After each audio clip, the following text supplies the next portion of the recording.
Տոնական օրը մեր ամենահպարտ տոներից մեկն է, մեր նոր անկախության այս տարիների ամենալավ, ամենագեղեցիկ տոներից մեկն է։ Իմ կարծիքով մայիսի 9-ի տոնից հետո այս տոնը առաջնահերթություն է։ Բոլորի շնորհավորում եմ։ Ուզում եմ որպես պատերազմի մասնակից ասեմ, որ իրականում մեր բանակը չի պարտվել, մեր կառավարությունն է պարտվել ու պարտվել է մեծ ցանկությամբ։ Մեր կառավարությունն է պարտվել ու պարտվել է մեծ ցանկությամբ։ Բոլորի շնորհավորում եմ, մենք մեր բանակը իր փառքը չի կորցրել, այս ծանր պայմաններում էլ իր առջև դրված հարցերը լուծում է,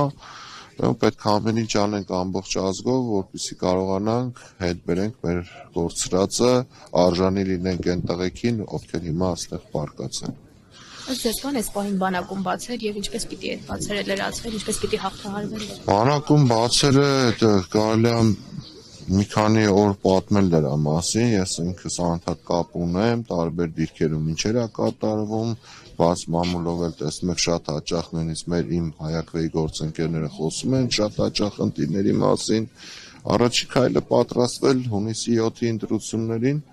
փոխել իշխանությունը, որպեսզի դրանից հետո կարողանանք տանք բանակին այն, ինչ որ իրականում անհրաժեշտ է, ոչ թե խոսքեր, այլ գործնական, որպեսզի հետագայում բանակը իր առջև դրված էլ ավելի մեծ խնդիրներ լուծի։ Ինչպես եք օրինակ տեսնում ընդդիմության շանսերը, ինչպես կգնահատեք, հնարավոր է հասնեն հաջողության։ Հնարավոր է, եթե հիշում եք անցած շաբաթ նույնիսկ իրանք արտահերթ նիստ հրավիրեցին հենց մեր հայակվեի հետ կապված, մեր մնացած բոլոր դիտորդականների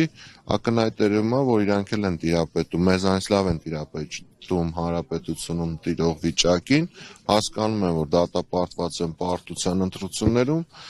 շանսերը շատ մեծ է ընդդիմության, եթե համախմբված լինեն, կարողանան կուռ լինել, հաստատ կհաղթեն այս գործի դեմ, ոչ միայն մեր դեմ, պարլամենտարիզմի, ՀԿ-ի դեմ, Թարթյան հիմնադրամի դեմ, բոլորիս դեմ այդ արտահերթ նիստը հրավիրել այս պայմաններում այդ դրա հրատապությունը չլինելով, կարող են ընթացիկ սահմանված ձևով անեն, հետևաբար ցույց են տալիս իրանց վախերը,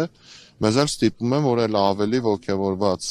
աշխատենք, բնականաբար կաշխատենք այնպես անել, մենք մեր ուղերձը տվել ենք, որ պետք է համախմբած լինենք ընտրություններին ու հաստատ ամեն ինչ կանենք, պատրաստ է հայակվեն,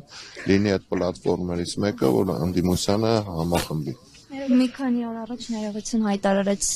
հայակվեն, որ մասնակցելու է համապետական ընտրություններին, համախմբումը նաև կոալիցիայով եք պատկերացնում։ Այո։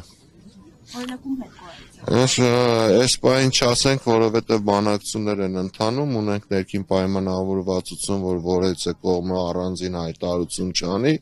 մինչև, ասենց ասեմ, վերտերի հետևից գնացող, Փաշինյանին իշխանազրկել, ազգային պետության վերականգնում, այդպիսի գաղափարներ ունեցողները պետք է համախմբվեն, որովհետև չկա ուժ, որ իր հետևում մի քանի 100 կամ մի քանի 1000 մարդ չունի, հետևաբար բոլորը պետք է միանան իրար։